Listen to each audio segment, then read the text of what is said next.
Mayapaldo, Pampanga, magandang araw Central Luzon. Ako po si Justin Dizon, taga rito. Kasama nyo para sa CLTV 36 Balitaan. Atin to, Kabalen, Karihiyon, March 10, 2023. Araw na ho ng Biyernes ngayon. Thank God it's Friday. Kumusta ho kayo? Kumusta yung ating mga kababayan na nagpaplano na ng kanilang weekend? Naway nasa mabuti ho kayong kalagayan sa mga oras na ito at yung mga babiyahe po, paalala lamang, alam naman ho natin, tuwing Biyernes, marami ring nagsisiuwian sa mga probinsya o yung mga galing hong Maynila, uwi dito sa atin sa probinsya, yung iba naman ay may mga lakad ho na ini-schedule. Abay, mag-iingat ho tayo sa ating pagbiyahe. Huwag pong kakalimutan, tiyakin na nasa maayos na kondisyon po ang inyong mga sasakyan at syempre, ang inyong pangangatawan upang sa gayon maiwasan ho yung ibang mga problema na pwede hong maranasan sa kalsada. At syempre ho, magbaon ng mahaba-habang pasensya dahil kaliwat kanan ho yung mga road construction nagdudulot ho naman ng pagbigat ng daloy ng trapiko. At syempre ho, baliban sa pasensya, huwag kakalimutan ang disiplina upang maiwasan ho ang aberya sa kalsada. Narito po ang mga malalaking balitang nakalap ng ating news team ngayon pong Biyernes ng umaga. Publiko, pinag-iingat ho sa mga illegal na online lending companies.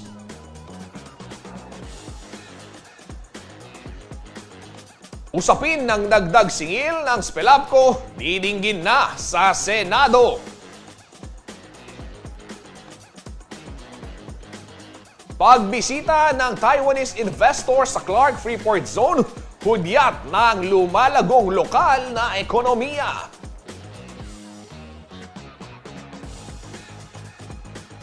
Wastong pagkain, regular na pag-ehersisyo, makatutulong upang maiwasan ang sakit sa bato.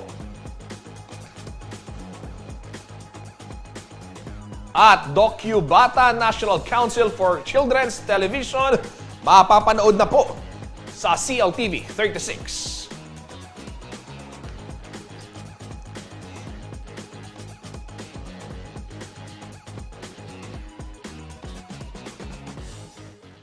Ito ho mga kabalen, nakarating na ho sa Senado ang nangyaring dagdag singil ho na ipinataw ng San Fernando Electric Power Spelapco At ito ho itong San Fernando Electric Light and Power Company Incorporated at magkakaroon ho ng pagdinig sa darating na March 20. Originally ho itinakda itong March 13 pero na-reschedule ho ito ng Senado.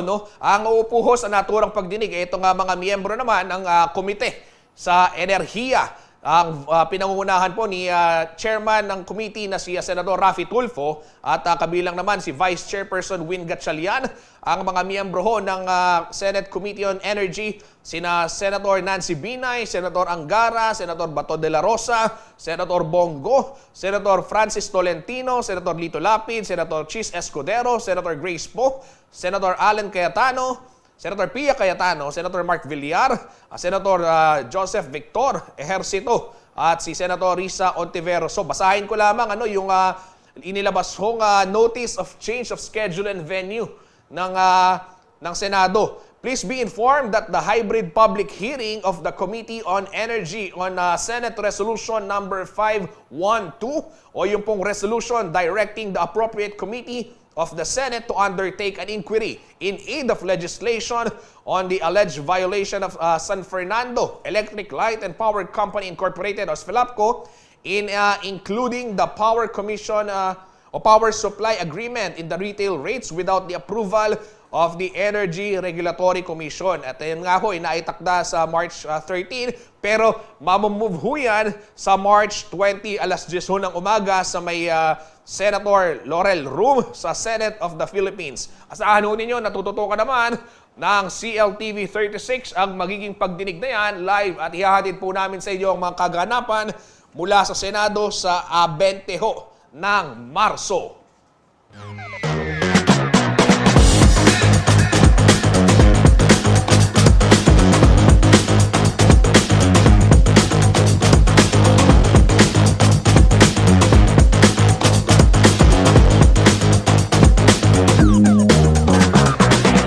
Sa iba hong balita, marami pong nauusong online lending apps at websites ngayon, kung saan po pwede hong makahiram ng pera sa iilang click lamang. Kaugnay ho nito, pinag-iingat ho ng Securities and Exchange Commission ang publiko na wag ho basta-basta magtitiwala sa mga offer ng mga kumpanyang ito. Para sa karagdagang detalye, narito ang ulat ni Arlene Salonga. Dahil sa hirap ng buhay, bunsod na mababang pasahod at mataas na presyo ng mga bilihin, marami sa ating mga kababayan na naghahanap na ng iba't ibang mapagkukunan ng panggastos. Kabilang dito ang mga nauusong online lending apps at website kung saan ilang minuto lamang ay papwede ka nang makahiram ng pera nang hindi lumalabas sa iyong pamamahay. Direkta kasi nilang itatransfer sa iyong online bank o e-wallet ang halagang iyong hinihiram. Pero paalala ng Securities and Exchange Commission, hinay-hinay lang bago kumagat sa mga offer ng online lending companies. Kailangan umanong siguraduhin na mayroong permit na nagmula sa kanilang tanggapan ang mga kumpanyang nagpapahiram ng pera upang makasigurong tumatalima sila sa mga standard. Panawagan na rin natin yan sa ating mga kababayan na gustong mangutang. Kailangan muna po nating pag-aralan ang mga kumpanya o ng mga lending companies na kung kanino po tayo mangungutang o makikipag-deal upang tayo po ay hindi madala sa bingit ng alanganin later on, sapagkat alam po natin ngayon ay napakadali pong mangutang sa pamamagitan ng lending app lang. Pero siyempre pagdating ng pagbabayad, hindi po natin alam na ang kumpanyang yan ay napakataas na po pala ang tubo o may mga ibang mga modus sa paniningil ng kanilang mga customers. Karaniwang reklamo rin umano hinggil sa mga iligal na online lending companies ang kanilang paraan ng paniningil kung saan pinapahiya at tinatakot nila ang mga kliyente na hirap makapagbayad dahil sa taas ng interes. Ayon sa SEC, may karampatang parusa ang mga ganitong gawain ng mga online lending company.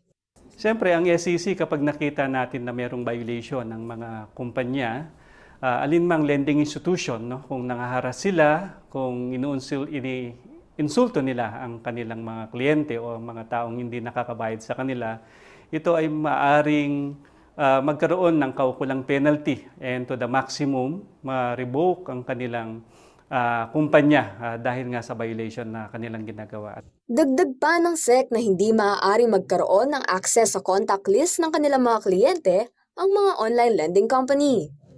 Bawal din ang pag-post ng personal at sensitive na impormasyon ng mga nangungutang sa internet. Kung sakali umanong magkaroon ng karanasan ng isang tao patungkol sa unfair debt collection practice, ay huwag umanong mag-atubili na lumapit sa SEC upang maimbestigahan at mabigyan ng karampatang parusa ang mga lumalabag na online lending companies. Ako si Arlene Salonga, taga rito, kasama nyo para sa CLTV 36 News. Atin to! Balitang negosyo naman ho tayo, binisita ho ng mga Taiwanese investor ang Clark Freeport Zone nito hong Miyerkules, March 8 bilang bahagi ho ng kanilang investment mission sa Pilipinas. Sinalubong ho ang mga ito ni Bases Conversion and Development Authority o BCDA President and CEO Eileen Sosa. Sa nasabi hong visit, ibinida ho ang iba't ibang investment opportunities na inaalok ho ng Clark Freeport Zone. Isa sa mga nangungunahong investment destination sa ating bansa. Ang presentasyon naman ay pinangunahan po ni Ari Perez, ang Vice President for Corporate Services, CDCOIC Vice President for Business Development Enhanced Group Telma Ocampo, at ni SIAC OIC President and CEO Darwin Cunanan.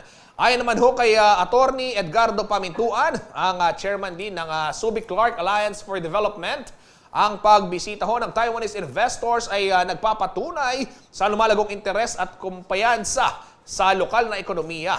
Matatandaan ito pong Pebrero, 14 na European ambassadors naman sa pangunguna ho ni Ambassador Luc Veron ang bumisita sa Clark Freeport at Subic Bay Freeport Zone para sa isa ring business mission sa Pilipinas.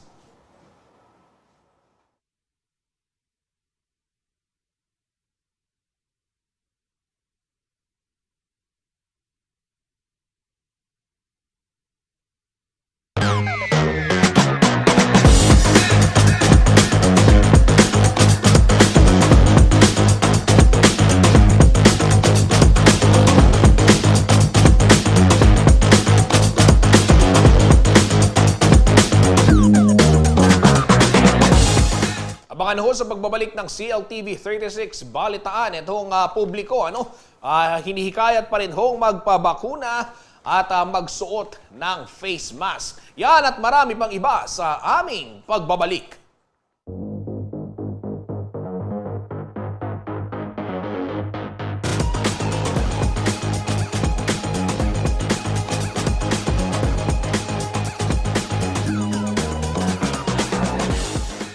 Nagbabalik po ang CLTV 36 Balitaan. Kabalen, sa puntong ito, kumustahin naman natin ang ating kasamang si JM De Jesus na nandyan sa Dinalupihan, Bataan, kung saan meron daw isang makabagong irigasyon yung nakatutulong sa pagsasaka at nagpapalago ng mga ani, ng mga karehiyon nating magsasaka dyan sa bayan ng Dinalupihan. JM, kumusta ang inyong pinuntahan? Balita ko, maraming mga pananim din dyan, gaya ng mga kamatis, mga pepino at ibang mga gulay. Ano ba itong bagong irigasyon na ito? Yes, Kuyang Justin, tinatawag itong drip fertigation system. At taong 2017, kung na makita ng lokal na pamahalaan ng Bataan, itong klase ng fertigation system na ito sa bansang Israel. At doon nila naisipan, dahil nga itong mga farmers natin ay may age range ng 57 to 60 years old, naisipan nila na tulungan at padaliin yung buhay natin mga farmers sa mga state.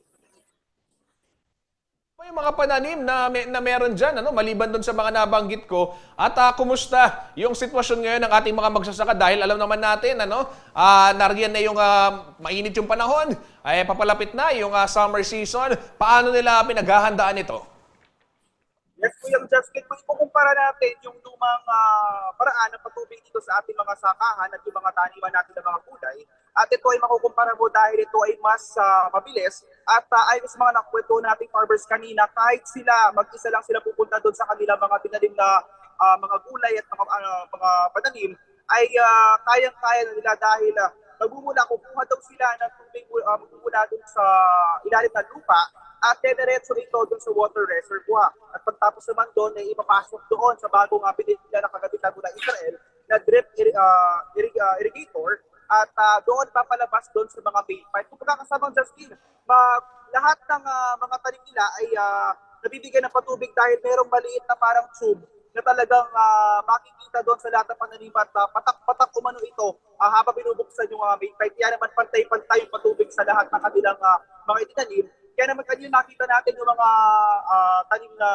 kamatis ay kahit nasa dulo na ay napakalalaki at napakamalulusog yung dating ng mga kamatis, pati yung mga pepino at yung mga onion din, Kuya Justin. Ayan, napakaganda pala na ganyan yung sitwasyon ngayon dyan sa Bataan. Pero JM, eto marami palang pananim, maliban sa kamatis, pepino, mga sibuyas, ano pa yung ibang mga itinatanim ng mga vegetable growers dyan sa Bataan, particular na sa Dinalupihan, at ano yung plano pang itulong ng Department of Agriculture sa kanila? Yes, Kuyang Justin, ayon din sa nauna sila magtanim ng akalain mo, watermelon, Kuyang Justin, na-try na muna nila at napaka-effective din itong bagong drip fertigation system. At kanina ay nakikita natin may mga talong din na naitanim, kaya naman nakikita natin na matapos daw itong 10 trial sa mga 10 magsasaka, ay magkakaroon pa ng karagdagang 45 na magsasaka ng pagkakaranas na bibigyan pa ng ganitong fertigation system po yan sa steel. At ayon naman sa DA, patuloy naman yung kanilang suporta dito sa lokal na pamahalaan ng Bataan sa koordinasyon din sa Provincial Agricultural Office upang masiguro na bumalik ang sigla ng agrikultura dito sa bayan ng Bataan. JM, naitanong mo ba magkano yung kailangang gastusin, ipundar ng isang magsasaka o grupo ng mga magsasaka, kung kooperatiba yan, para sa gayon ay magkaroon ng ganyang klaseng irigasyon? Yes, Kuyang Justin. Dito pumapasok yung talagang kinokonekta ng lokal na pamahalaan at ng Department of Agriculture, yung Provincial Agricultural Office, sa mga magsasaka na gustong masubukan ng ganitong sistema. At bibigyan sila ng pagkakataon na makapag-loan ng abot sa 890,000 pesos. Pero ayon naman sa mga magsasaka na kausap natin kanina, ay napakadali lang at okay at yung nagastos nila dahil ito ay nailaw naman at mabilis na naman ang mababalik dahil mas malakas ang kita nila ngayon, Kuya Justin. Okay, maraming salamat JM De Jesus sa iyong ulat at mag-iingat kayo. Yan ho mga kabalen, live mula sa Dinalupihan, Bataan. Samantala sa ibahong balita, nakipag-ugnayan na ang Bureau of Internal Revenue, Revenue Region 4 at sa Securities and Exchange Commission upang higit pong mapalakas yung kanilang kampanya kaugnay ho ng pagbabayad ng wastong buwis. Isang data sharing agreement ang pinasok ho ng dalawang tanggapan upang makatulong umano sa paghabol ng mga otoridad sa mga tax evader. May detalye ho ng balitang yan si Paulo G. Santos. Seryoso raw ang Bureau of Internal Revenue, Revenue Region 4 sa kanilang kampanya hinggil sa matapat na pagbabayad ng buwis at upang matuntun ang mga individual na nasa likod ng mga korporasyon na hindi tumatalima sa tax law. Isang data sharing agreement ang pinasok ng BIR kasama ang Securities and Exchange Commission o SEC. In order to enhance the enforcement of tax laws, our Commissioner, Jun Lumagi, entered into an agreement with the SEC. Ito po yung data sharing agreement. Ang purpose po nito ay to improve tax enforcement activities, enhance and streamline access to information. For example, the name, address, date, birth, etc. Hindi yun yan na itatanong. When we file cases against corporation, for example, we indict the president, manager, corporate secretary, treasurer, or other responsible officers of the corporation. Now, since, as I said, we've been filing criminal cases, of course, we are not filing a case against the corporation itself. Kasi hindi mo naman pwedeng pakulong yung korporasyon, di ba? We are filing the case against the responsible officers. Paliwanag ni Attorney Francisco Sarmiento III, ang hepe ng Legal Division ng BIR Revenue Region 4. Tatagal ng 5 taon ang data sharing agreement. Dito ay may on-site at online access ang BIR sa data bank ng SEC, gaya ng mga financial statements ng mga kumpanya at corporators at maging ang non-stock organization. Magriresulta umano ang nasabing kasunduan sa mas pinabilis na investigasyon at pagsampa ng kaso ng BIR sa mga tax evader. Actually ho, yung DSA or Data Sharing Agreement between the BIR and the SEC, bago lang po yan. Last month lang po yan napirmahan ng aming commissioner at saka SEC. Pero mahalaga po yun sa amin, lalong-lalo na sa pagsasampa ng demanda. Kasi kailangan po naming malaman kung sino po yung mga responsible officers ng corporation na yung mga information na yun ay magagaling lamang sa SEC.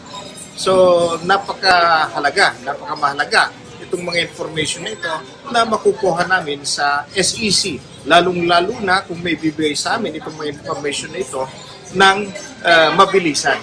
Samantala, umabot na raw sa 9 na po ang bilang ng mga nasampahan ng kaso ng BIR Revenue Region 4 dahil sa hindi pagbabayad ng wastong buwis. May 11 Revenue District Office ang nasa ilalim ng BIR RR4. So for 2021, 50, and then for 2022, the following year, ay 40 rape cases. And out of these rape cases, ang collection assist namin ay 11.6 million. So, sa madaling salita, nakakolekta rin po ang BIR out of these rape cases na naisasampa namin. Batay sa ulat ng Inquirer.net, aabot sa 74 tax evasion cases ang sinampa ng BIR sa mga korporasyon at individual na hindi nagbabayad ng wastong buwis nitong February 2 na nagkakahalaga ng higit 3.5 billion pesos. Ako si Paulo G. Santos, taga rito kasama nyo para sa CLTV 36 News, atin to.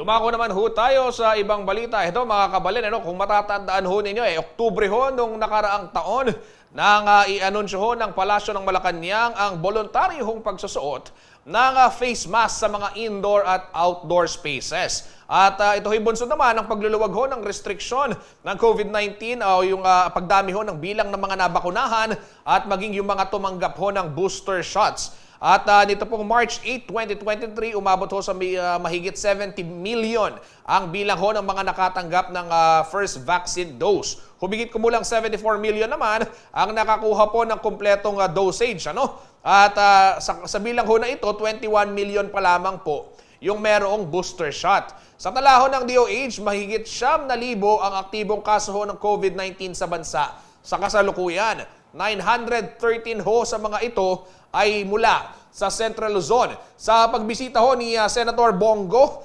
sa Arayat, Pampanga, ay inanunsyo ho niya na huwag magpakakumpiyansa yung ating mga kababayan, no, at magpabakuna pa rin, magsuot pa rin ng face mask kahit hindi ito mandatory. Si Senator Bongo po ang tumatayong chairperson ng Committee on Health sa Senado. Pakinggan ho natin ang kanyang pahayag.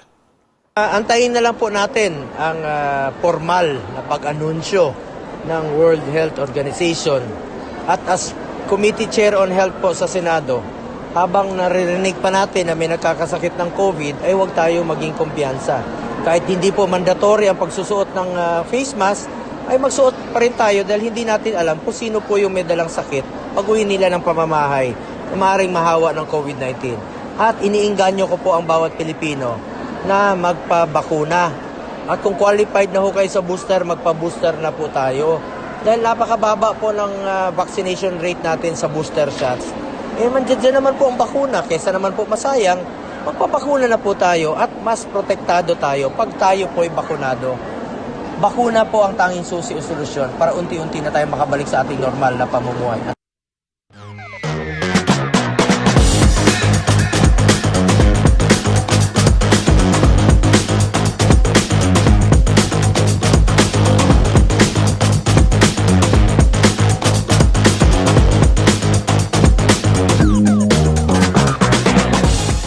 Ito ho, sa pagbabalik ng CLTV 36 balitaan, ito hong pampito ho yung sa leading cause of death ng mga Pilipino, yung sakit sa bato o yung chronic kidney disease. Kung paano ho yan maiiwasan, alamin natin sa aming pagbabalik.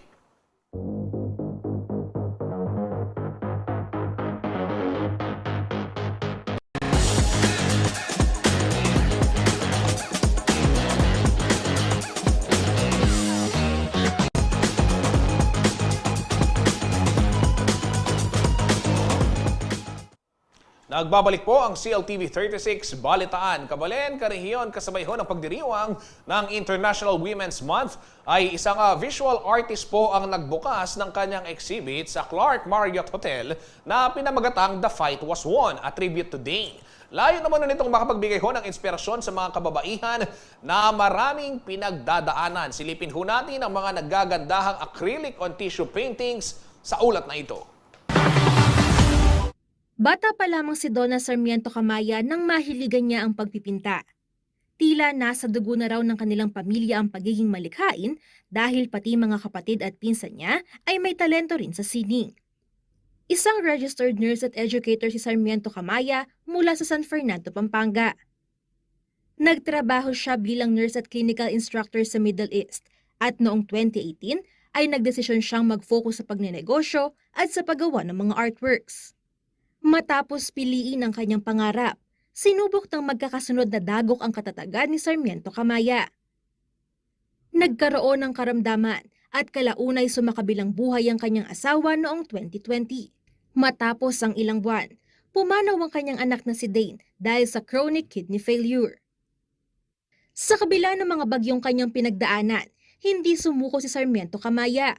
Bagkus, labis pa itong nagpakita ng katatagan. Yes, marami po na ituho ang pandemic sa atin, no? We became very resilient. We became resourceful, no?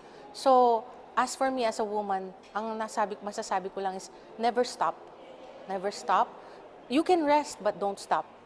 And then put everything, what you do, you put passion in it, love for it, and then put God at the center of everything.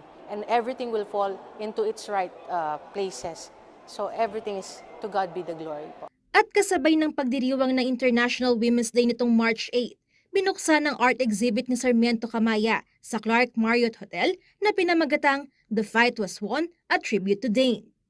Tampok dito ang kanyang mga acrylic on tissue paintings. This is a tribute for my daughter. It is entitled The Fight Was Won, a tribute to Dane. This is in collaboration with the Clark Marriott Hotel, and I thank them for giving me this venue, no, para ma-showcase. And this is women's Women's Month art exhibit nila. Layon umano ng kanyang exhibit na makapagbigay ng inspirasyon sa mga kababaihan na gaya niya ay marami ring pinagdaanan. Dagdag pa ni Sarmiento Kamaya na hindi dahilan ng mga pagsubok upang huminto at hindi makita ang ganda ng buhay. So this practically is life story of being courageous, nandun po yung una, a woman, a mother, tapos yung mga challenges namin, yung mga hobbies niya, yung gusto niyang gawin, and then our victories. Pwedeng bisitahin hanggang March 31 ang exhibit ng Sarmiento Kamaya sa Clark Marriott Hotel sa Clark, Pampanga. Sa mga nais magpakomisyon ng artworks, pwede na bang makipag-ugnayan sa kanyang Facebook page na Fragments Handicrafts. Ako si Angelica Cara, taga rito, kasama nyo para sa CLTV 36 News, atin to. Ito ho mga kabalen, kilala ho yung Holy Angel University sa Angeles City bilang pinakaunang katolikong paaralan ho sa bansa na itinatag ng isang layperson. Bukod ho sa Catholic education, binibigyang halaga rin ho ng naturang pamantasan ng pag-aaral ho ng Kapampangan. Sa kanila ho ika-70 anibersaryo ay 6 na Pinoy ho na may katangi-tanging kontribusyon sa komunidad ang kinilala ng Holy Angel University. Kung sino-sino ho sila, alamin natin sa ulat ni Liana Canilao. Taong 1933 nang maitatag ang Holy Angel University o HAU sa Angeles City. Bagamat ilang unos na ang dumaan, ito'y nakababangong muli at patuloy na nagbibigay serbisyo sa mga mag-aaral at maging sa komunidad. We had World War II, we had Mount Pinatubo, we had strikes, lockdowns, student unrest. We went through all of those, and every time we went through any of those, we found creative ways of becoming resilient. And so that's one of the things that we're very proud of. Ang nasabing universidad ang kauna-unahang Catholic school sa Pilipinas na sinimulan ng isang lay person at nagsusulong sa kasaysayan at kultura lalo na rito sa Pampanga. Sa makatuwid, matatagpuan ng Center for Kapampangan Studies sa loob ng campus nito na naglalayong ipakita ang karanasan ng mga Kapampangan sa nakalipas na panahon. Kaugnay nito, 6 na natatanging Pinoy sa iba't ibang larangan ang binigyang pugay sa pagdiriwang ng ika-70 anibersaryo ng HAU, Miyerkules, March 8. Yes, we have had these awards now for 12 years. When we first created the awards, we just wanted to recognize the people that we know, Kapampangans, but then it started to adjust. As you can see, we have awards in the Order of the Archangels, and also the Laos Deo Semper Award, which is a very important one, and of course the Juan D. Nepomuceno Cultural Awards. Ang mga pinarangalan ay sina John De Leon na nakatanggap ng Order of St. Gabriel for Outstanding Achievement by an Alumnus. Order of St. Raphael for Outstanding Service to the Community naman ang iginawad kay Ginoong Francisco Adviento. Order of St. Michael for Contribution to Catholic Education kay Rodora Angela Ferrer. Cultural Award for Kapampangan Research and Scholarship kay Eusebio Dizon. Nakamit ni Ramon Mondavid ang Cultural Award for the Arts. At Laos Deo Semper Award for Outstanding Community Service naman kay Ginoong Ramon Tuazon. Appreciative of the recognition by Holy Angel University. Hindi naman lahat nakakatanggap nun. At tulad no sinabi ko nga kanina, yung pagbigyan ng recognition may kaakibat na responsibilidad na gawin mo pa ang mas marami pang pwede mong gawin at encourage others to do more and to be of service. But if you receive an award, especially for civic responsibility or social responsibility, kasama na dun siguro yung pag-iisip na yung mga taong kasamang tinutulungan natin ay ini-empower natin. Patuloy ang ginagawang hakbang ng ilan sa mga awardees upang makatulong sa komunidad at iba't ibang sektor. Okay, right now, the work in the Private Education Assistance Committee is really to implement the voucher program, the education service contracting. But on top of that, we're also doing work at EDCOM 2 in order for us to evaluate the education system, especially because we know that we are not in a very good state insofar as our competitiveness is concerned. Ako si Liana Canilao, taga rito, kasama niyo para sa CLTV 36 News, atin to. Kaugnay na ang balitang yan, libreng na-enjoy ng mga manonood ang classical at opera songs na handog po ng Holy Angel University Orchestra. Dito pong Miyerkules, March 8, bukod po sa pagbibigay aliw, layon din ho ng naturang konsyerto na maging daan upang lalo pang mahubog ang talento ng mga mag-aaral. Pakinggan ho natin ang ilang bahagi ng mga performances sa ulat na ito.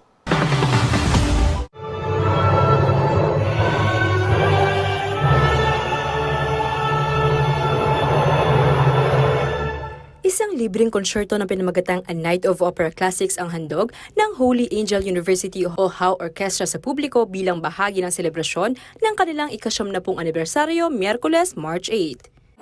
We decided that we would have something very formal, something that raises the bar in terms of musicality, and it's our gift to the community. Sa kumpas ni Maestro Edwin Lumanog, itinanghal ang mga opera classics ni Verdi, Mozart, Bizet, Mascagni at Massenet. Concert sa Holy Angel ay libre lagi. So ang inyo lang gagawin ay pupunta dito, appreciate yung classical, especially classical music, mga opera music. Yun lang po. So enjoy nyo lang yung mga music na kaya namin ihandog sa inyo para maging masaya kayo. Bukod sa pagbibigay aliw sa manonood, layon din ang nasabing konsyerto na buksan ng kamalayan ng kabataan sa opera at classical music. Una sa lahat kasi, kala nung iba, especially mga kabataan, pag sinabing opera, out sila. So hindi nila alam yung mga ginagamit nilang soundtrack sa mga games na ginagamit nila. As ginagawang soundtrack is mga ganitong klaseng opera na na-highlight sa mga iba't ibang klaseng mga movies. Nag-enjoy naman ang mga manonood sa ipinamalas na galing ng performers. Kapuri-puri umano ang ginagawang hakbang ng universidad, katulad ng pagdaraos ng nasabing konsyerto na humuhubog sa talento ng mga mag-aaral. Nakakatuwa po na we're back po sa ganitong setup na nakakapag-concert na, meron na pong nakakapanood ng live na face-to-face. And nakakatuwa din po na, as you can see po, classical po yung theme nung concert. So, nakakatuwa po na until this time po, na-appreciate pa din po yung classical music, kahit po yung mga youth po nowadays. Yung Holy Angel, hindi lang siya magaling sa academics, when it comes to academics, magaling din sila sa mga talent, magaling sila mag-train ng mga students, and ganoon din sa mga ibang musicians, magaling silang mag-train and mag-showcase ng mga talento ng iba't ibang tao. Hindi lamang nagkakaroon ng space sa pagpapakita ng kanilang talento ang mga mag-aaral na miyembro ng HAU Orchestra. Ang mga ito ay nakatatanggap din ng scholarship mula sa universidad. Many of our students are scholars, no? They are actually scholars for their talent in creating music and for their singing. And then we also have other scholars who are sports scholars, etc. We have a lot of scholarship opportunities, and we will continue to improve and increase those because we want to have all of these features available to all of us. Matatanda ang Disyembre ng nakaraang taon na magtanghal din ng HAU Orchestra ng Kapampangan Songs bilang kontribusyon ng universidad sa pagunita ng Pampanga Day. Para sa mga nais makapanood sa mga susunod na pagtatanghal, subaybayan lamang ang anunsyo ng Holy Angel University. Ako si Liana Canilao, taga rito, kasama niyo para sa CLTV 36 News, atin to. Alamin naman ho natin ang magiging taya ng panahon mula kay Ginong Manny Esguera, ang Chief Weather Forecaster ng Pag-asa Clark.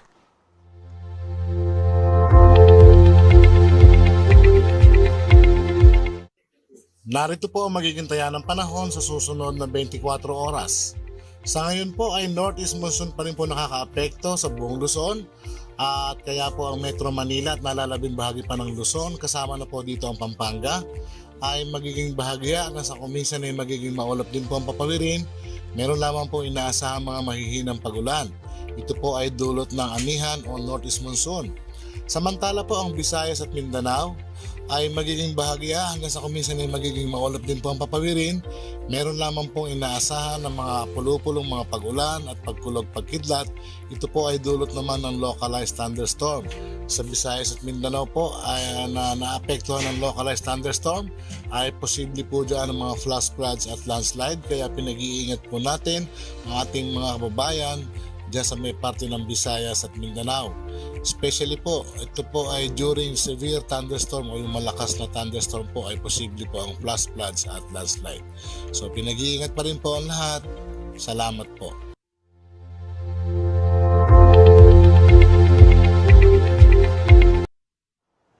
Kabalen, public service announcement muna ho tayo. Ito ho, pinaghahanap ng kanyang mga kaanak at mga kaibigan, si John Paul Gomez. Huli po siyang nakita sa may intersection dito ho sa may Dolores, siyudad ng San Fernando, nito hong March 8, araw ho ng Miyerkules. Sa mga meron hong impormasyon na huli hong kung kailan nakita ho ninyo kung saan o kung alam ninyo yung kinaroroonan ho ni John Paul Gomez, mangyari lamang po ay tumawag sa 0947-877-8740. Ulitin ko lamang 0947-877-8740. Yan ho yung numero na pwede hong tawagan kung kayo ho ay may ideya kung saan yung kinaroroonan o kung makita ho ninyo, ito ho ang ating kabalen na si John Paul Gomez.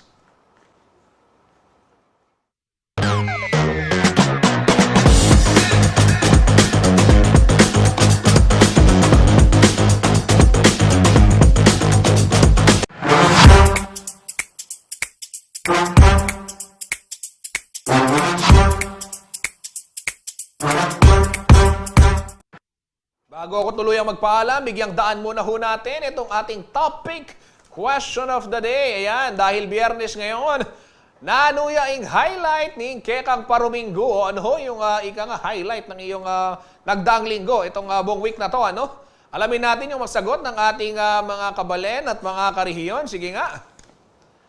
Sabi ng aking, Bang Yambao. Sino ba to? Hindi ko pa to kamag-anak. Magbanteng anak.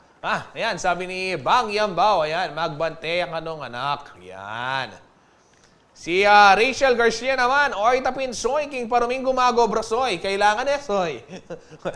Oo nga naman, Rachel Garcia, ayan, yan yung highlight ng kanyang Paruminggo. JS Prom, sabi ni Jersey Salonga, get together party din kaklasiko kasi medyo masanting ang pong malagula rin kaklasiko. Doon ka rin ka mo rin mag-aral, Jersey. Tala pamalita rin. Balita ko, dakal talaga mga alago. Pag nagbalik ng JS Prom ngayon Anong panahon ng Ray Bravo? Aliwa mo naman ng JS Prom Medyo matagal na ho yan. Huwag din tatanong kung kailan. Samantala, sino ba yung magiging bisita ng ating kasamang si Kuyang Jody Mercado sa topic? Ayan, makakatsikahan ho niya si Jing Sararania, ang sekretary ng Gamat Kapampangan. At gayon din si Mayan Reyes, isa pong artist ng Gamat Kapampangan. Dito ho'y tatalakayin yung women exhibit, yung kanila hong gagawing art exhibit ng miyembrong Gamat Kapampangan. Mga grupo ho yan, mga kababaihan, na merong taglay na husay sa, larangan ho ng sining. Ayan. At yan ho mga balitang nakalap ng CLTV 36 Balitaan. Para ho sa karagdagang detalye, maaari ho ninyong i-follow ang aming mga social media pages. Yung aming Facebook at Instagram, TikTok at maging YouTube at CLTV 36 Official. Yung Twitter naman at CLTV 36 and at CLTV News. Meron din ho tayong at CLTV 36 News sa ating Facebook.